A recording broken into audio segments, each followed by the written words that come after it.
Yeah. Oh Hey, shit. what's going Wait, on? wait, wait, wait, wait, wait, wait. Okay, okay. Cut that part out. when we. All right, all right, all right. Ready.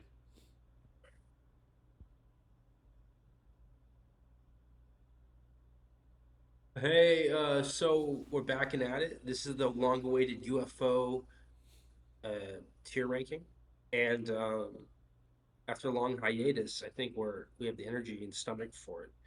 Um, Especially the stomach for it. Yum. Yeah. So UFO is a great band. It's got so many albums that are killer. A lot of them are more in the earlier years, to be frank, but a few mainstays in the later years as well. So, without any further ado and complication, I'll let Michael A take over the introductory ranking. All right. So let's talk. You want to go in time order? Let's do time order. Yeah, I got UFO one from 1970. Yep. UFO one. How do you feel about this one? How do you feel about this debut? It's kind of a jammy sort of prog episode. It's got for the most part some goofy kind of jam stuff. Although Come Away Melinda is exceptional, and of course Uriah Heep also covered that. And Mm. the UFO version is I think better than the Uriah Heep version personally. I will agree, and that is coming from so. I agree with that. That is coming from someone who is generally a bigger fan of Uriah Heep. So, oh, but cannot wait to see them in April. By the way, um, and yeah, honestly, I feel I kind of have like similar thoughts. Like it's a very jammy album, very much like rooted in that like earlier progressive rock of like the late '60s and early '70s. Kind of feels a little like what Deep Purple was doing with Rod Evans at times. It's a little formulaic and a little psychedelic. I'm not like one for it. It's not my cup of tea. It's But it does have a pretty solid like foray into the rock and roll, canon. It yeah, just isn't really like they haven't really hit their stride. it's not quite 100% my cup of tea, but you know what? It really like not a not a bad debut. Honestly, not a bad debut. Just nothing really like it's very much slightly throwaway late '60s, early '70s prog rock, and that's basically it. It doesn't really feature much that would you if that UFO would become famous and influential for. More importantly, so where do you think this one should Yeah, go? I think this one is probably a B. I think it's a good coming up album. It's not really for the trash heap. So even though it's not a favorite, um, I think it's something that I can go back to. So I'll give it an easy B. I agree. Yeah, it's yeah. Maybe once in a while I'd go back to it, but it's I really gotta be in the mood. But with that being said, like still, it's not bad at all for what it is. And now we have UFO 2, 1 hour space rock. How do you All feel right, about and this then one? One. you have two flying. Yeah, so this one really is space rock. Prince Kajuku, uh, flying. All these tracks that it's really jammy, really kind of overblown. It's something that you can kind of put in the background and sort of awe at without really any complication. But I don't find it to be like the best listening. It's a little bit too easy to listen to, frankly. So for me, this is also kind of a B. Um, And I think the reason it gets the same as the first one is although it isn't lyrically as performative or derivative, it's a lot more a melodic and kind of how do you say, like it's more of a soundscape album, almost more of a concept album. So I like it for that reason. But I don't think it's the same quality as UFO one. But I also think it's about the same level of accomplishment and re-listen value. So I'd give it a B, B minus, B plus, somewhere like that. I think this one is, I think for me, like even though there will be a lot more UFO albums from now, this is undoubtedly the black sheep of their discography, I think. Um, I for one, I'm Yeah, that's not a a good way to really put it. big. I'm not a space rock person. I'm not even gonna lie to you. I'm really not a space rock person. Hawkwind is really like the only space rock group that I ever really got into, and yeah, and Yeah, anything before Michael Schenker era is it's kind of um, weird. weird and underwhelming and sort of pointless. I would say I would just call it ambient rock at that point, not just space rock. Truthfully, this is a rough listen for me. Like really rough. Um, Really? I think D for this, but I this mean, was I tough. would, okay. You want to give it a D? Let's compromise, give it a But C. I think okay, I think a C is fair because like you know what I did like Prince Kajuku. That's Okay, kind of it that's high I think for praise. me. But I did like Prince Kajuku. Honestly, I feel like they covered it again at some point. I feel like that's a good song to bust out live. I don't know why. It'd just be interesting, you Yeah, know, to see I live, mean, especially with I, it definitely shows promise. I mean, and you can tell their follow up live album, it has a lot of power, and then also their next studio album will really like be one of their record breaking greats kind of. I yeah. mean, so they're definitely doing the necessary warm up with these albums, but it just doesn't look good and sound great. Which I mean, that's definitely not the case with the next album. Which uh, Well, yeah, the next album is really a tour de force, and let's go to that. phenomenon. I don't know why I said it like Phenomenon. Yes, Phenomenon is I mean, is it my personal favorite? No, but they got rid of Mick Bolton and replaced him with Michael Schenker, and I think the just there's so many real standout tracks that it has to be one of my top four, top three, top five albums by UFO. It's also an album I think compares readily with any Sabbath album or many of the Zeppelin albums or a Stinker album. It's a Schenker album, and that means audible gold, right? Audible gold. So what we have here is Queen of the Deep, which is kind of the last track, great closing track. We have Doctor Doctor, which is an instant I think classic, I overnight think that might be success. their most Rock famous song Bottom, at this point. Rock Bottom, Time on My Hands, Lipstick Traces. A lot. Both side one and side two are kind of in the best possible position for a release. Now, its all music rating was only 3 stars. And Tom Hole, who is a critic, gave this album a B. So there are some professionals that don't really esteem this album quite as well as I think they should. But for a debut album on a new record called Chrysalis Records, this is about as good as anyone could ever ask for, and I think it's an S.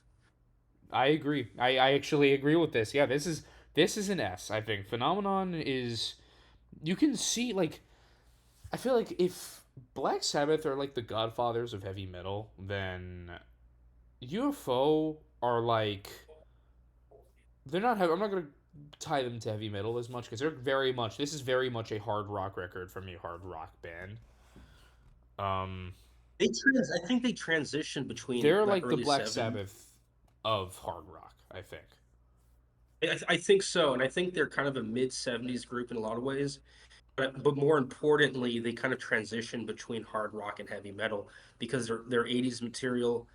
Um, Like Some of it their does sound have is like the stuff with Paul Chapman, I think, touches on a their bit heavy more. sound and their really immense riffs do not they do not really belie the fact that they're a hard rock band, but they do promote an ethic that leans towards metal, and this shows with all their interchanges with Judas Priest, and I think Iron Maiden kind of Yeah. replaced them in the Iron rock Maiden world. took a huge influence from them. Hell, they covered Doctor Doctor at one point with the Blaze Bailey lineup. Right.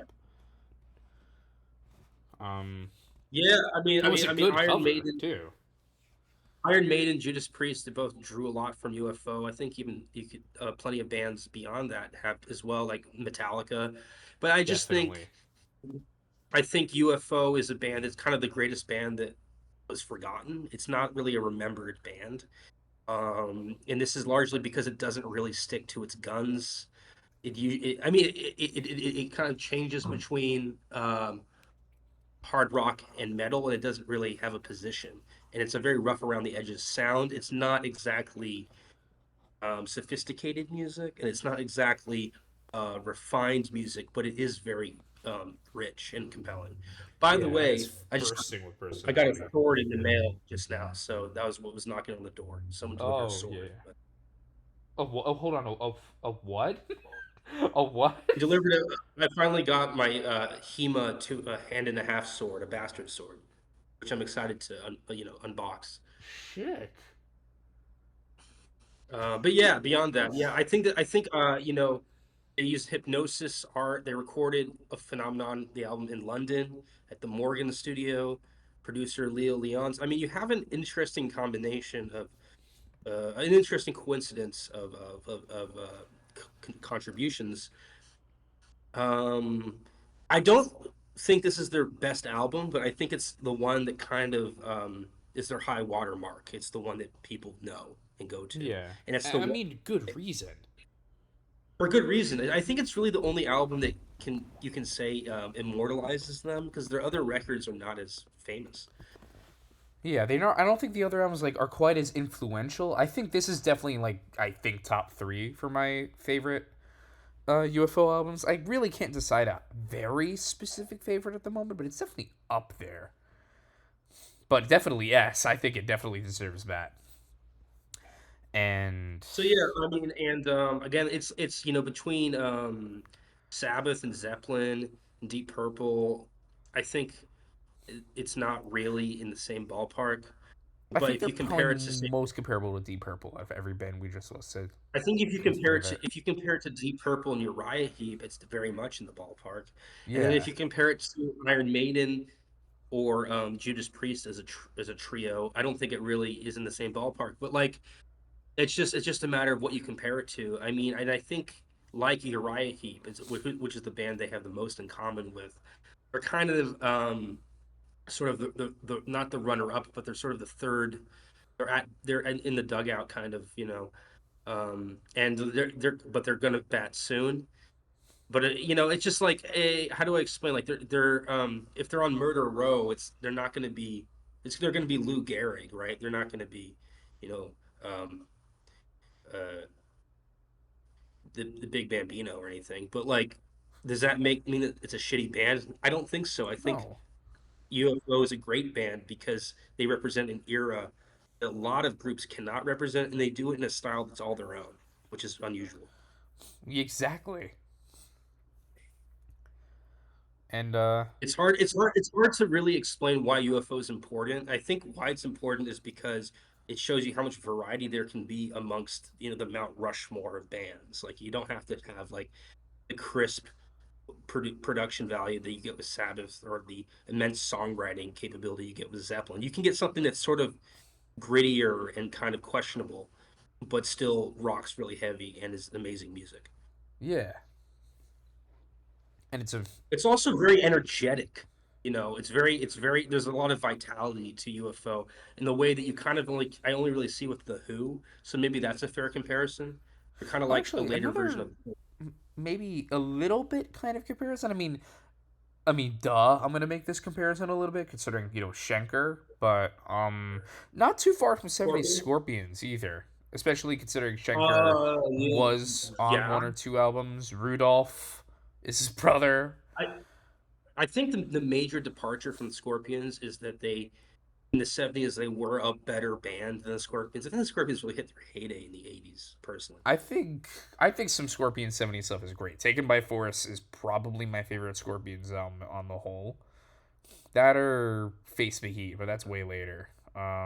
But that was 3 years, 4 years later, and like Yeah, and at that and then point they were more like Yuli John Roth with his Hendrix influences. They were kind of a different band at that point.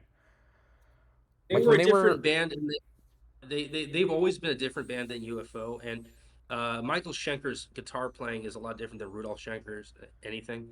And yeah. I don't think Rudolf Schenker is as important to the group as Michael Schenker was to UFO. And I also think the Scorpions has a larger than life, um, marketing value. It's really, a strong globalized band. It's promoted Whereas really well, very famous. UFO is UFO not as is, famous, not as promoted. for lack of a better term, very heavy, very humble. Right. No, yeah, you said it. All right, so let's move on to the next album. Oh yeah, this one's Another Force It, right? contender. It's another contender. Yeah, Force It is their fourth studio album, released in 1975. It's got Interesting cover. um, it's got a slightly controversial album cover, also recorded in the Morgan studio, but in addition to Wessex Sound in London. Chrysalis and Leo Leons are involved. Chrysalis is the label, Leo Leons is the producer. The track listing is you got like High Flyer, um, Mother Mary. I never really was crazy about this album, but I think it's like kind of a letdown compared to the previous one. I And I think think, it's solid. yeah, Just I kind of feel it does. I kind of feels like sloppy seconds. Um, yeah, it's not as good as No Heavy Petting in 1976, and it's definitely not as good as Phenomena. yeah, it's very oddly sandwiched in the middle. It's how do I describe this? It's like you know the Sloppy Seconds, Ramones. You know Sloppy like Seconds how sounds about right. kind of how like the Yeah, the Ramones Ramones. have Leave Home, and like Leave Home is a good album, but sandwich in between the debut and especially Rockets of Russia, like just kind of disappears from view a little bit. That's Force It. Yeah, Kind of like it's the same just with Bomber or it's Motorhead. yeah, I mean even with Deep Purple or Motor Bombers, I think, but Bombers better. Like I think this Yeah, album's a Bomber's little bit definitely of a better. I'm saying like Bombers in this are in similar situations to each other. Like similar it's a good situation, album, but I just think sandwiched in this between album classics. this album suffers from um it's just sort of tinged with like irrelevant songwriting. I think obviously the crew, it's like the same skeleton crew is still working on it. It still has some really good compositional value, but I just don't think it has relevant songwriting, not in the same way. And it's not emotionally as like, dramatic, and it doesn't bring me in as much. But yeah, it's besides being, an awkward letdown, I think it is very listenable. I mean, I must say it's not, their worst era by any means. Yeah. What's your favorite track? Honestly, I keep forgetting what did High Flyer, Let It Roll. that let it roll. Yeah, okay. Okay. I think, but So where do you put it? honestly, I'd put it at a B plus or something. yeah, I think a Maybe B plus, definitely higher than Flying. Not Flying. I mean, definitely higher than UFO one. That UFO one. Yeah, definitely higher than B that. plus. Yeah, I would say B plus, easy. Almost an Probably A. my least favorite album with the Schenker classic lineup. Right. I think. And up next, 1976, we have uh, No Heavy Petting. Yep, this UFO is UFO and Scorpions at least do have one thing in do have another thing in common besides the Schenker last name. Um, their album covers. are are interesting. Yeah. Well, let's. Yeah, I mean, their album covers are very similar to the Scorpions in that they're super awkward and kind of suggestive, and at the same time they sort of fly under the radar and they're not really that assuming. I I think the album art is pretty cool, but I don't think it's like something I want to look at every day. It's sort of in the psychoanalytic Freudian kind of realm, and it's a little like demented, but that's also what part of the reason why it works. Yeah. I feel like it's So sort of like these kinds of covers are like to me are like the precursors for like the sleazier like the sleazy glam metal trend of the 80s. You yeah, know, it's definitely a precursor. It's definitely like a sloppy seconds to Spinal their Tap definitely phenomenon. took influence from UFO. It's yeah, I don't know. I don't know if I'd call it sleazy, but it's definitely suggestive, and it does remind me of something from the Yeah, a '80s for little sure. just it's very like I feel like something about it very much reminds me of Spinal Tap at times, like like Shark Sandwich and Smell the Glove. Okay, maybe not Smell the Glove as much, but more like Shark Sandwich. Like it's kind of like these like corny but kind of corny, the very silly but very Well, silly the titles and problem, covers. But Spinal Tap well, the is problem, yeah, the yeah. problem with an album like Force It or No Heavy Petting is they're just not as stacked as Phenomenon or Lights Out. Although I do And think Heavy Petting does a much better job than Force It on the whole. I think Belladonna is perhaps my favorite UFO song that is about like a woman. Um and I think that No Heavy Petting is like a you know not a tour de force, but it's a return to form for UFO compared to the sort of failure and departure with Force It. There are some other songs on here like "I'm a Loser" that are standout, but I think the one in Martian Landscape, right, Highway Lady. I think Belladonna is the go-to for me on this one. And keep in mind that they're still recording at Morgan. They're still under the Chrysalis record label. Leah Leons is still the producer, and I guess there is this sort of factoid where they later on would mix at Abbey Road Studios when they did the remastering. But beyond that, I don't know quite what to say about this album other than I think it reached number 6 in the UK rock and metal charts. Impressive. So yeah, yeah, I yeah. like So this album. and the monkey is very cool, as long as it doesn't have rabies. Pretty Yeah, fun. as long as it's Uh, not a rabies, is fucking awesome. I'd like a monkey hooked up to me and there life is over this through wires. a personnel dispute because Danny Peronel was the keyboardist and co-songwriter for several tracks, and you can kind of see how that might complicate what would have been a very strong return to form. It could have been complicated by the additional of this kind of one-off bandmate um, and songwriter. So Danny Peronel, I don't know his career by any stretch of the imagination, but I do think that he might have contributed to this album not being as strong of a return to form as it could have been. Yeah, Uh, I still um, think this is a very solid album on the whole, though. I think there are what we do I have can't here. throw It it may away. not be as good as Yeah, Phenomenon, but it's much better than Force It. I think it yeah, has a it's better bit than more Force It. It's vitality no, to oh it. yeah. I mean, I think we're unanimous that it's better than Force It, but it's just Yeah, not quite at the level of Lights Out, which is up next. By the way, what yeah. do you want to give it a? You want to give it an A? I think A is fair for No Heavy Petting. It's Okay, it's a solid album. Just good solid very album. Yeah. fairly strong for what it is. It's just not Phenomenon. It's not a phenomenon. Okay, Now and we get then to we Lights have Out. 1977. This is the late 70s now, officially. And we have this is I'm gonna say it right now, my favorite album by the band. I think it's a stacked album. Like you got the amazing Love to Love, you got the powerhouse Lights Out, You got the Fast and Loose, Too Hot to Handle. You got the really kind of um, worthwhile, Just Another Suicide, and you have the very tender Try Me. Beyond that, I don't even care.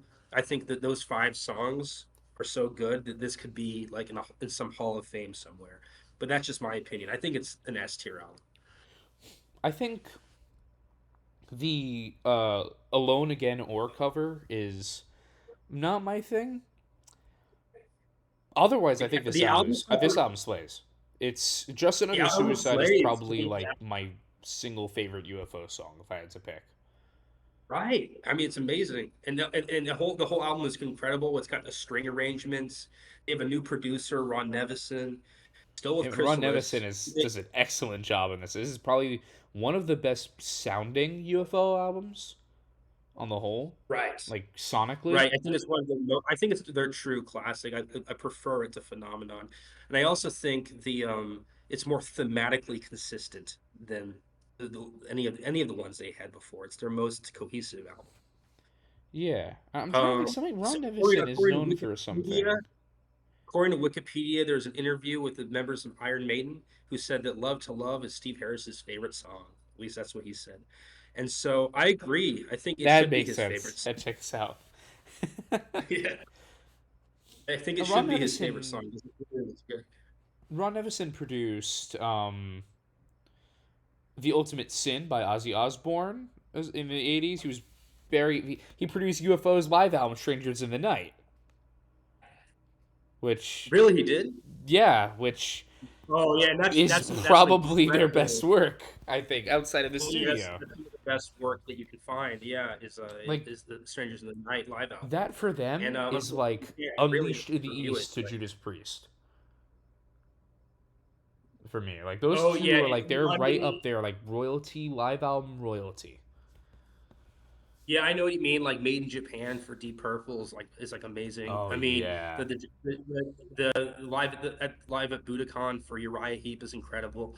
Like they have the 70s had some very good live albums for the big bands, the big yeah. heavy metal bands, hard rock bands.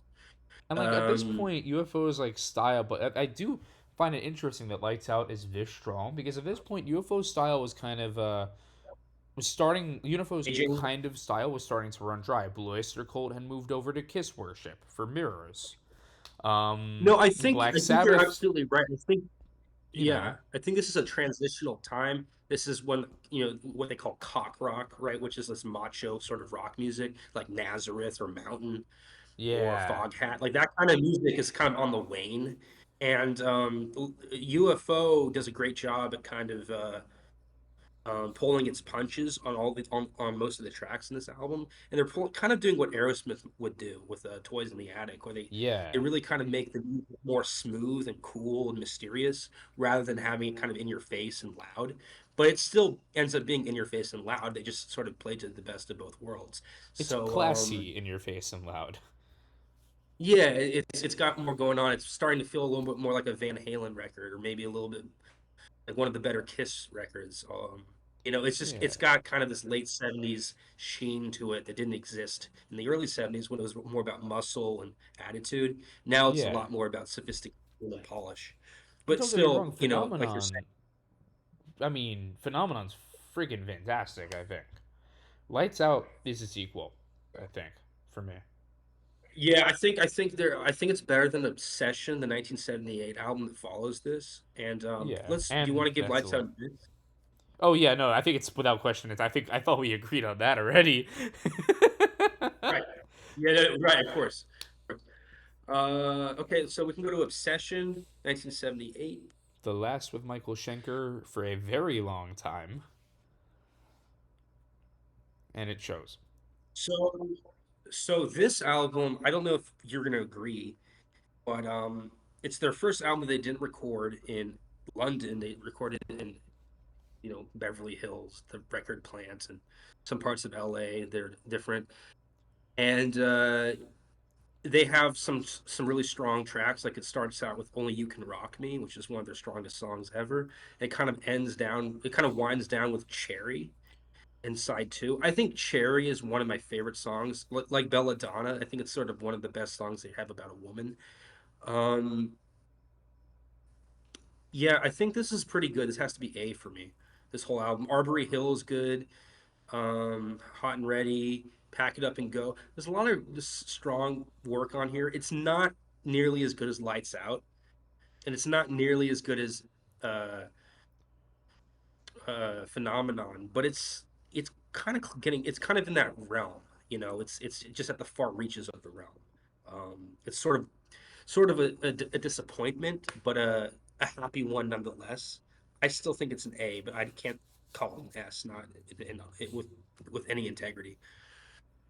I think this is a solid album. I um do think I don't think there are a few songs I'm not crazy about. I don't really like either version of Looking Out for Number One. Um that much. Right. I'm not crazy about either of those. Arbory Hill's really cool. Only You Can Rock Me is a classic. Do not listen to the Riot cover of Only You Can Rock Me. I love Riot, but that cover is awful. And Born to Lose is good. I like that. But I just feel like it's a very That like one's well known. bookended album for me. Like it's like It's all the just an strengths are at the album that beginning is and the end, and everything in the middle is a little well, up to a it's an dice album roll. that doesn't really it's an album that doesn't really have an identity, and it feels like they kind of have a little like mix of the themes from their previous albums. They sort of just, cast it into this wide net or whatever. They threw it into this wide net that they cast for themselves, and then they end up with an album that kind of doesn't bake down into any one commodity. It just sort of has like this nebulous material, going around. So it's an album like the album cover, with all these bubbled up nonsense in the eyes and the mouth and the nose. The little faces that you see in the eye sockets Yeah. in the nostrils. That's kind of what the album is like. It's just like a bunch of bubbled up nonsense, gobbledygook that you kind of want to rock, but it sort of falls short. That said, for an album that could have been really shitty and disastrous, I think it's pretty good. So I I think still it is give it an much A. better than I. Yeah, I think it's an A, definitely an A. I don't know if I'd say it's as good as No Heavy Pettin', but Yeah, it's probably in that realm. Like it's in the ballpark of no heavy petting. It's not lights out material. It's not a phenomenon material. And they're yeah, trying to do this thing where they have the same sort of nomenclature as phenomenon. They're trying to do like another phenomenon basically, and it just doesn't work. But it's still a yeah. good album despite it being kind of clowning itself and you're playing With into that themselves being too much. with that being said, though, I have kind of always liked this album cover. It always reminded me of They Live, the movie with the John Carpenter film. Oh, I that's love it. hilarious. Yeah, it's a lot like that. It's a lot like that. I've always liked these That's a sort of good like nod. anonymous. I'm gonna call them like Men in Black. anonymous Men in Black individuals on a cover kind of feel. Like it very. I wouldn't be surprised actually if John Carpenter took some kind of visual inspiration from this cover. Yeah, I Which mean actually it's reminds me, shout out to certainly Hypnosis. I still don't know how to pronounce the name. The art collective that made most of these it's classic album hypnosis. covers. It's hypnosis. Yeah, yeah, the Hypnosis, one but for with the Pink G Floyd. Yeah, hypnosis. and an I. I don't Dark fucking know. Side of the Moon. Yeah, no, he hypnosis does a lot of great work. I mean, you could do we could do a whole video just on hypnosis album covers. I mean, he really Yeah, is like a consummate artist. Uh, that said, I don't know anything about his life story. I just know his work's really popular. Um, I don't even know if he's still alive, frankly. Um, Hypnosis, though, is not a musician. I can't, it's just like someone that's like hard to really talk about in this context because he yeah. I has no believe it's a bearing on the group of music. people. Hypnosis. Oh, it is. Oh, okay. Yeah, it's a group of. I heard It that. was I think I learned that at some point. I just forgot it. the main the main artists in the collective were Aubrey Powell, Storm Thorgerson, and Peter Christopherson.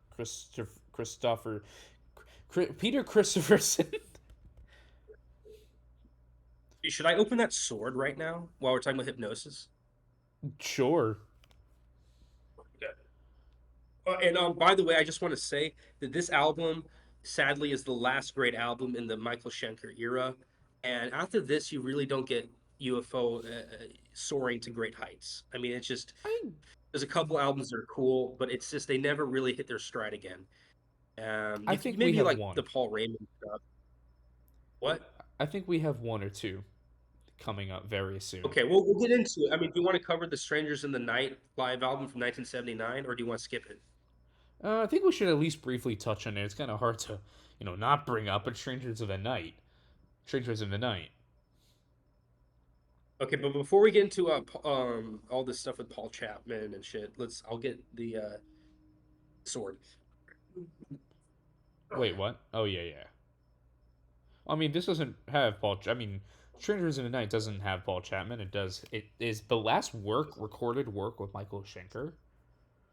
In this era at least, and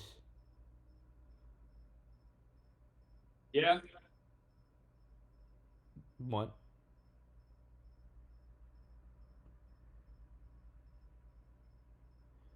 And I No, feel I'm like, here. oh yeah, Like Strangers in the Night is sort of a last ditch effort to like monetize on their legacy. I just think it's like a very good move for the consumer because they want to hear these songs in a live package. But I don't think it was smart for the band. I think they really should have just pumped out one last album, right? Before the 70s came to a close. clearly I don't think that was going to work out considering the fact that at this point Schenker was feuding with everyone else in the band. Um, Well, it's had Phil at this Mogg point this is was beating the shit out of him. I mean, do you know yeah, that? of course, of course. Which is funny. You'd never think that the singer would get in a fight with the guitarist, but that's just how it goes sometimes. I believe That. after this live record was released, Schenker would leave. He would leave in the middle of the tour to form his own solo band, the Michael Schenker Group, which would have so many different names and so many different other lineups that I think it would make Black Sabbath blush. Yeah, MSG has never really been designed for mainstream audiences. You kind of have to be a fanboy for Yeah, and Michael Schenker. I really like Michael Schenker. Don't get me wrong. I personally am weirdly the most attracted to his work with Robin McCauley in the late 80s and early 90s when he went full on glam. Wait, say that again. Robin and who? Robin McCauley is his name. Who is that? I don't know anything about. He's this is after his solo band MSG, Michael Schenker Group, fell apart. He went in a more glam metal direction that MSG was kind of building up Okay, to a little bit. And Robin right. McCauley has like this. He's I believe an Irish vocalist, and they made two really good albums. But then after their third one, which was not as good but still good, they kind of. I think Robin McCauley retired, and Michael Schenker Group went back to doing more solo type stuff since then. More so a revolving Yeah, I door mean, of different musicians than anything. well, Michael Schenker Group tours more and it has been around longer than this group you're talking about. But you're just saying that their material has never been up to snuff compared to this glam rock phase I feel with like, at least to Robin. me, What's his like I name? feel like they have some good stuff. Like Okay. earlier, like they have they debut album. The Michael Schenker Group has Gary Barden. I think a guy named Gary Barden on vocals. Cozy Powell's on drums for one of the earlier albums. And those Right, first two are right. really good. But besides those first two and the glam Macaulay Schenker albums, the rest of them aren't really up to snuff for me. Oh, actually, it's a lie. There's one Okay. he did with Graham Bonnet that was good. Graham Bonnet of Rainbow and Alcatraz fame. Is Alcatraz is no relation to Rainbow though, is it? Graham Bonnet. He's the guy who sung on Down to Earth. Oh, really? Yeah, I Okay. think a criminally underrated Rainbow. I think we should definitely do a Rainbow episode at one point.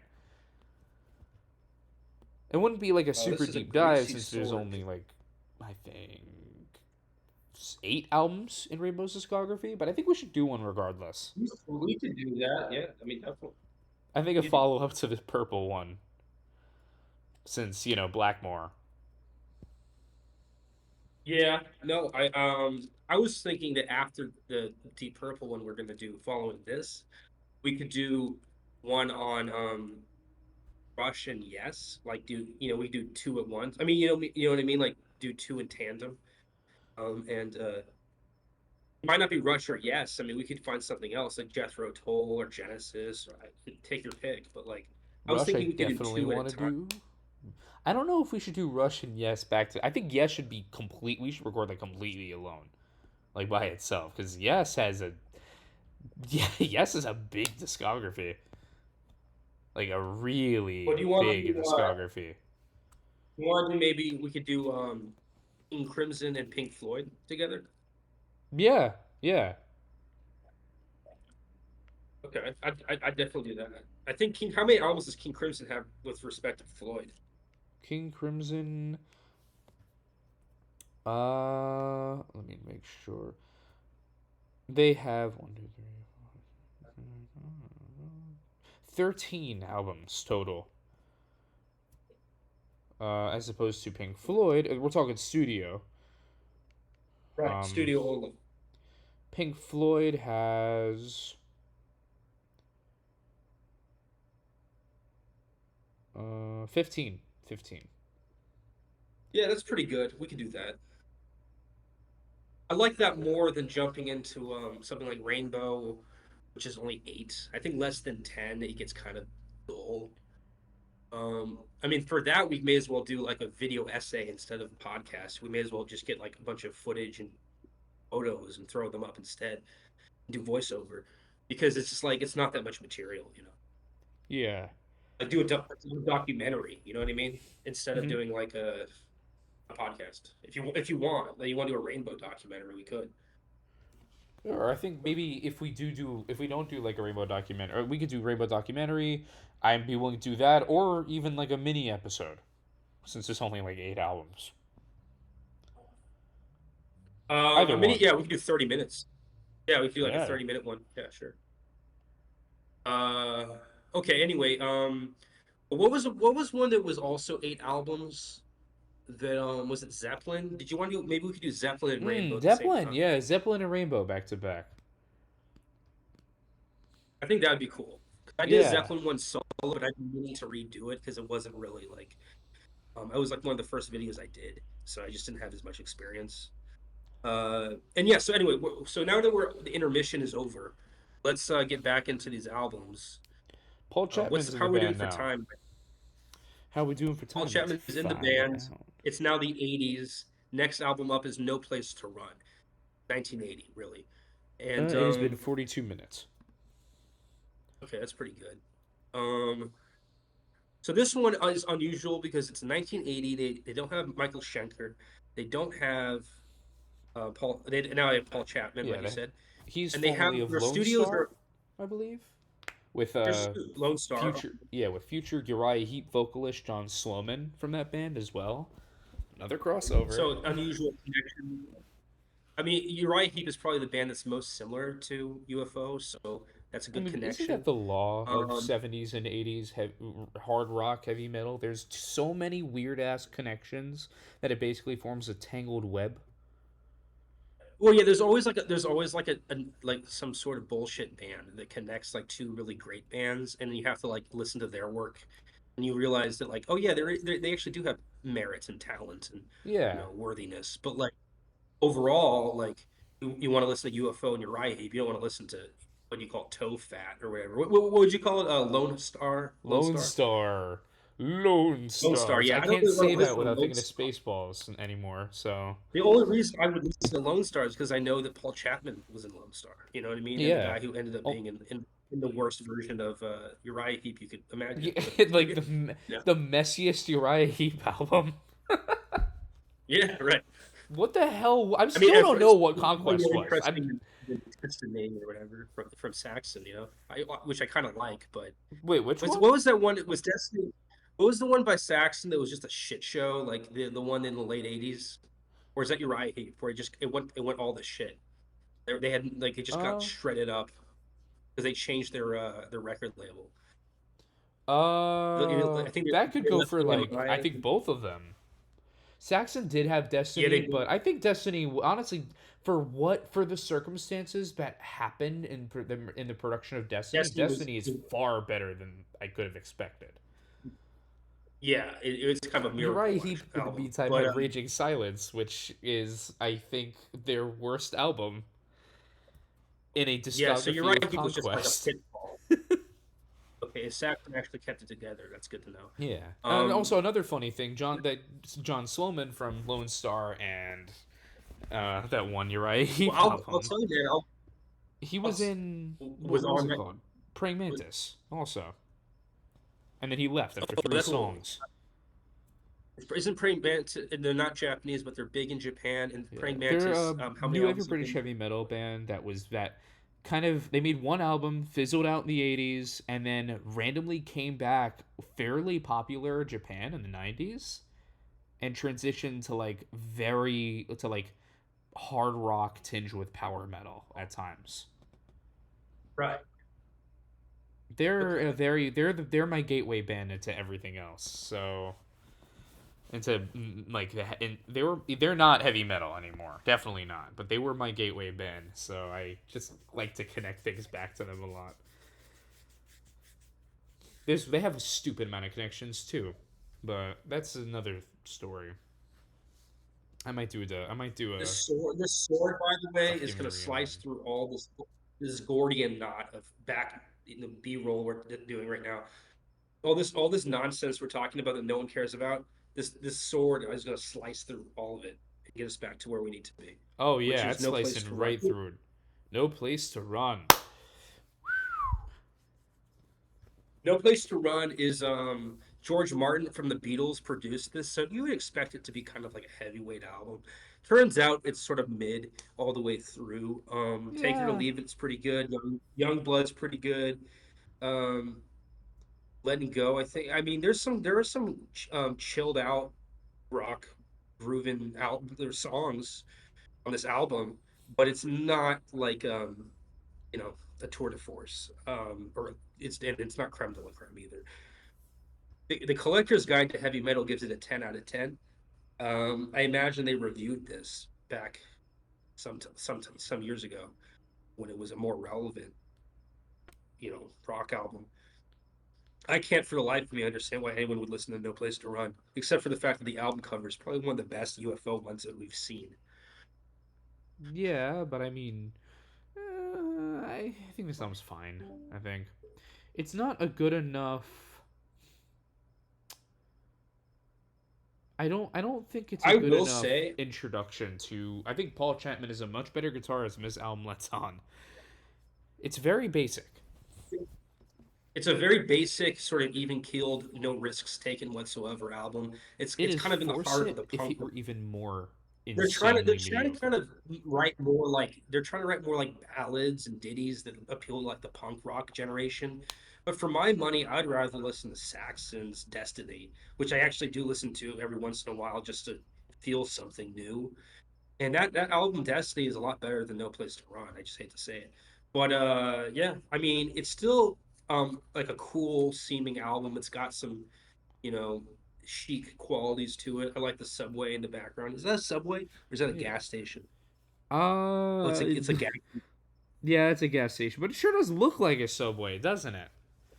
It looks like a subway, yeah. But then when you Reminds me a realize little bit it's a of gas that. station, What was it? I think Subterranean without Jungle. Schenker, it's a stinker. I think without Schenker, it's a stinker, and I got to give this one a D. I'm gonna give this one a C, I think, but higher than UFO two. Definitely higher than UFO two. I think at least for me. Okay. That was just a tough listen. Yeah, Where should we let's put it go. though? I'll give C it. Let's D. see. No place to run, right? They have to. I They're don't in know. C. I think Running. low They can't C run to ish. D. They can't run to A. They have to be in C. C minus. C minus. Right. The next one I I mean, think is a huge I improvement. also it's a cute album, but it has no redeeming qualities. It's Yeah. just sort of there. Oh, that. Uh, I was thinking of a band that UFO occasionally reminded me of, another one from the 70s, and it was just missing me. Thin Lizzy a little bit. yeah, but they also have they have Especially well with they Paul have Chapman, I think. different. Is he's not in Thin Lizzy though. No, who are the No, he's guitarists for not. Thin No, Lizzy? they have no crossover besides sound. They don't have any crossover. They're Irish anyway, right? It's like who you know. It's like what would they be doing crossing bandmates? But yeah, I think Thin Lizzy is one we can review. I'm not like too hip to their sound. Like I'm not like a Thin Lizzy expert, but I'd Uh, like to be. So yeah, they're in going forth, try that out. they're a little bit of an Um, acquired taste, but they're one of my favorites, honestly. I know there's Johnny the Fox, right? And Chinatown and Johnny all the that shit. Fox. I mean, it's Those are actually, you name my two favorites right away. right. Yeah, I I mean, think we may as Chinatown well is do my that. What do you? favorite Lizzie Well, song. this is the thing though. What's a band you think they could couple with? Because I always felt like they kind of stand alone, but maybe Yeah. like maybe there is a band. Maybe it's UFO, but I doubt it. But maybe there's a band that they're kind of in the same ballpark. I know they were a big Um, influence to like the new Same wave of lead. British heavy metal, but the problem is that we already covered two bands from that era already, and those were Saxon and Iron Maiden. But Well, I mean, you say there's praying mantis. That wouldn't go with it. UFO I mean, barely goes with it. kind of. Their early, their one of their early, their debut album is has a lot of Thin Lizzy energy to it. Uh, wait, which one? Mantis, Praying but at mantis. the same time, I don't know how. I mean, a lot of people don't know about Praying Mantis at the same time. Can you make more of an argument for praying mantis being Um, compared to Lizzie? the, I'd say they're like their debut album. They focus on a lot of like those twin guitar harmonies that Thin Lizzy tends to focus on a lot. Um, and My at least on the problem though debut, is that there's what yeah. Well, there's a my lot of issue focus is on that like even yeah. unrefined vocals that are trying to tell a more street level story. Okay. But I want to say like You that's kind of what you say makes what okay, but don't you think that they're off in their chronology? Like their albums are later and they don't have any 70s material, for instance. And like they yeah also they're I don't think Praying Mantis is right. I don't think it's 100% right for this. for I'd rather Thin talk Lizzy. about them in a different. I think I may make a sort of mini history lesson when it comes to them at some point, but I don't think they're right for something like this. No. Okay, so going after No Place to Run, we UFO, and at this point, I think the only thing we can really compare UFO to is Uriah Heep, or maybe Deep Purple, or maybe The Who.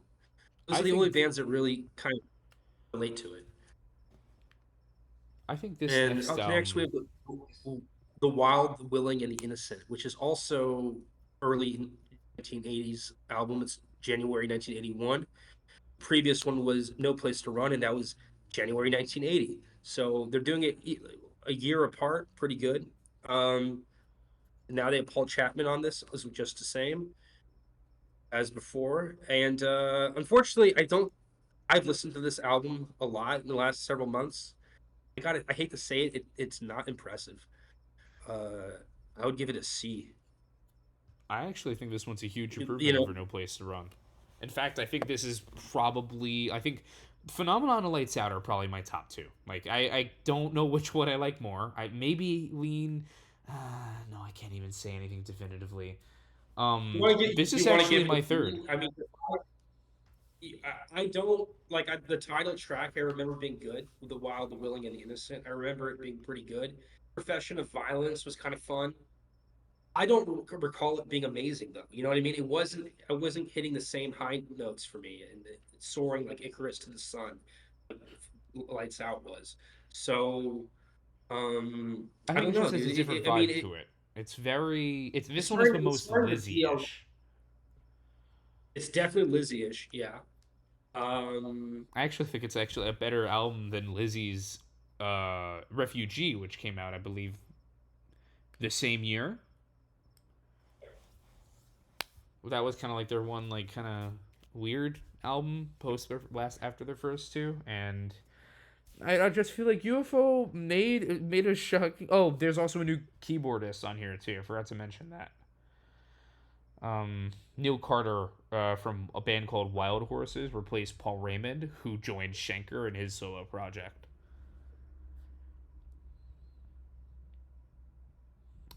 But Yeah, Neil Carter. Yeah, but Neil Carter didn't even play on the album, according to Chapman. You do have, exactly, so you still have the two Pauls, don't you? You have Paul Raymond and Paul Chapman on keyboards and guitar, respectively. Hypnosis does the album work. They're still doing all this Air Studios. What I was trying to say before is that they started doing all their recording at Air Studios, and I wish I knew more about Associated Independent Recording because it's something I think it is affiliated with George Martin from the Beatles, the producer. And yeah, while he's not producing this album, this is a self-produced album, their first one. It's entirely self-produced. I do wonder about this Air Studios, enterprise because it seems like it might be a reason why they're not doing as well. That they have to deal with the sort of middle management that comes with using this exclusive recording complex. But I could be wrong. It could have definitely no bearing on anything. yeah. Um, Oh, I'm actually looking at the credits for the album right now, and not Neil Carter yeah. didn't play keyboards, but that guy from the singer from that shitty Uriah Heep album, John Sloman, he did the keyboards. Oh, weird. What was What? it? What was the Uriah Heep album? Conquest, that one. That guy that we were talking from Lone Star Oh, also. oh Huh? gosh, yeah. Now you're getting me into Lone Star, dude. I hate to The say it. Now I hell have to is Lone look into this. Star? I gotta find do some research after we record. Um, I Lone like Star, this but album a lot. so you want to give it a B? Because I think it's probably a B level. I just don't think it's I don't like think it's A. If we could, I think we can Um, compromise between the two. This one is one I really like a lot, to be honest, and it is probably my favorite. It's definitely my favorite of the Tonka era, Paul Tonka Chapman era. Um, okay. but it's probably not Phenomenon or Lights Out. Do you think Probably that not. It's Thin not Lizzy Phenomenon or Lights goes? Out. Do you think Thin Lizzy goes to Lone Star? I don't know. I don't really know who Lone. I've actually I never really listened to Lone Star. Oh, you know what? They've only had three studio albums, so maybe I shouldn't even brought it up. Um, okay. Anyway, Wild, the Willing, and the Innocent at a B, a modest B. Yeah, I think that's fine. I actually Yeah, don't dislike the album. It's not as cutesy as No Place to Run, and it's definitely fun, but whatever. It's definitely an album that you don't want to miss. I think yeah. Though, how do you feel now? What about this next album though? Mechanics with an X. Okay, I hate to say this. This is the one that I have affection for. You like the Wild, the Willing, and Innocent, which I think is cool. I don't dislike it. I'm fine with a B. It's not a shit show by any means, but I think Mechanics is better. And the reason I think Mechanics is better is because it has two songs that really resonate, um, which I didn't expect at all. And it's already almost the mid '80s, so it's a different era for UFO. The fact that Mechanics has any value in this day and age is like a miracle from God, from high heaven. So let me load it up, and I can explain further why Mechanics is kind of a godsend. Well, I know Uh, you said, oh, I might disagree and stuff like that. That's one that you like. Truth be told, I actually also really like this album, Mechanics. Though, admittedly, oh, I okay, think my, cool. my heart belongs to Wild. The fuck is this album's name again? The Wild, the Willing, and the Innocent. That's right. Right, Um, right, yeah. yeah, Mouthful. Mechanics. It's a little bit more experimental, I think. Um, there's like some horn It sections is on more. here. Yeah.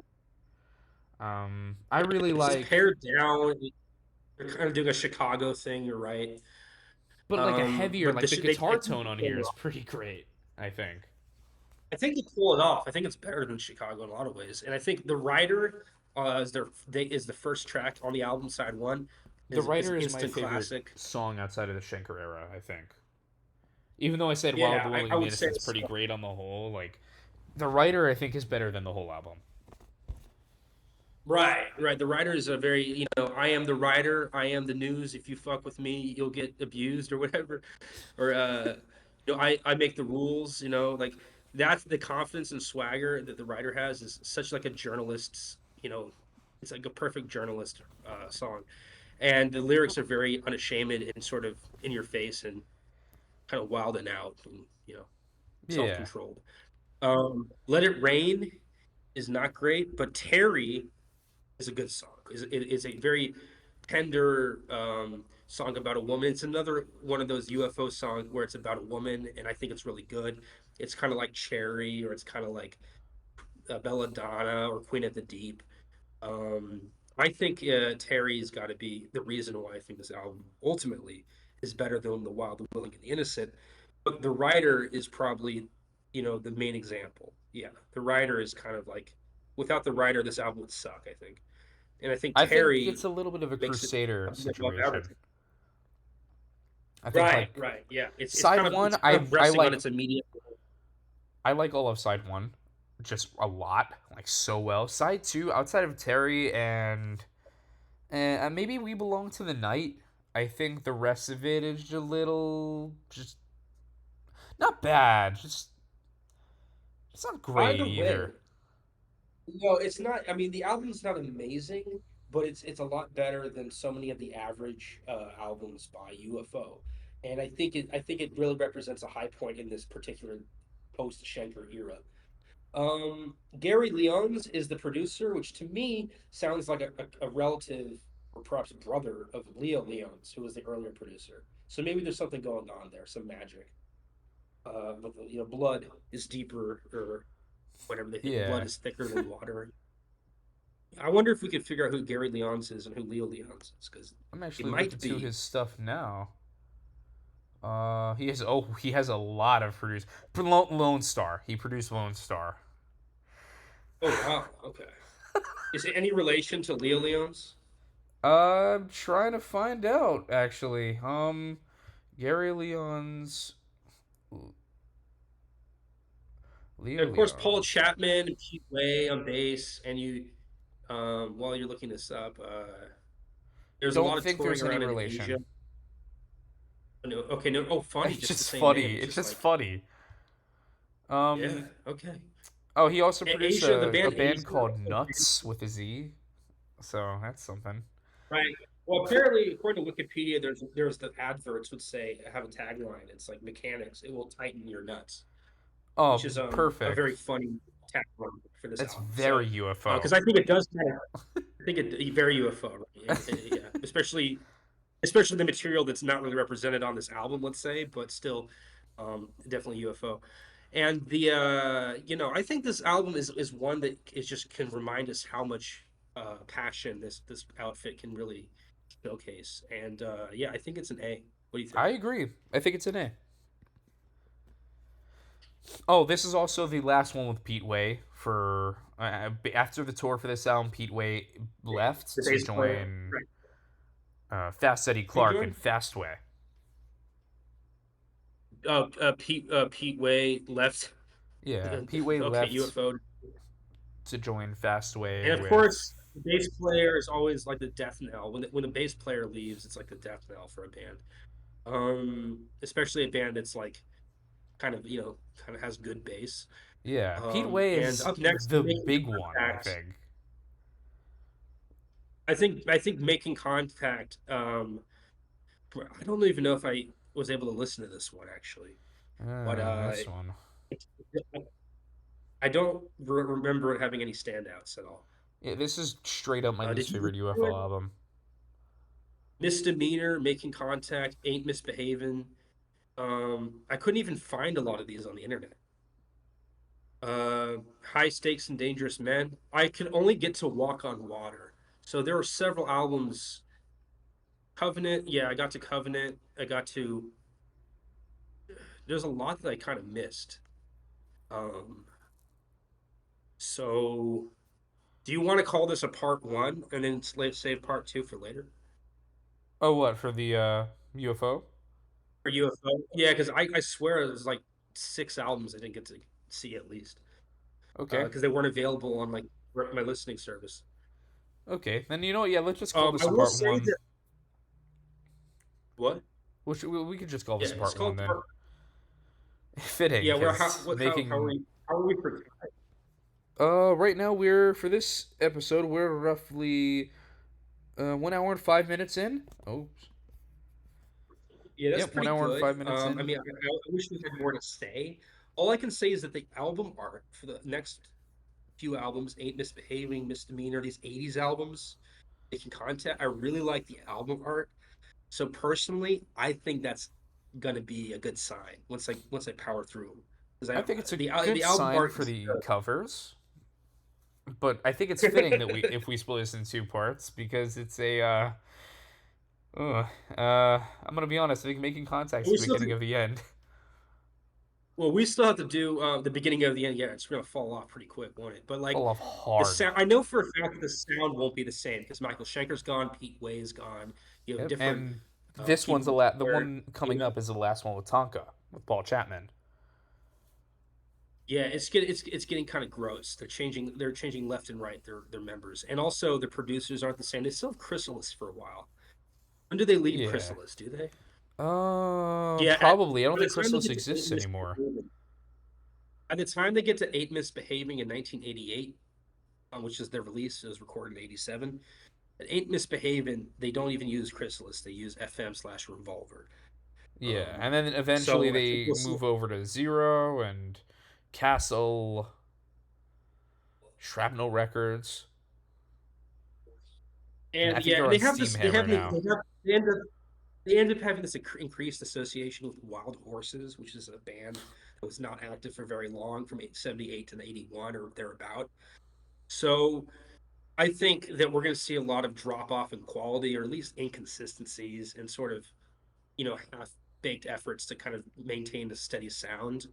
But I think part two will be interesting for how negative it will be, and at the same time, pretty cool album art. So at least there is a silver lining. Yeah. The Without album further art does ado, get let's good. shut. I Yep, think we should let's shut this down and get on to the deep purple. yep, we'll see you guys in part I guess what two. we've been waiting.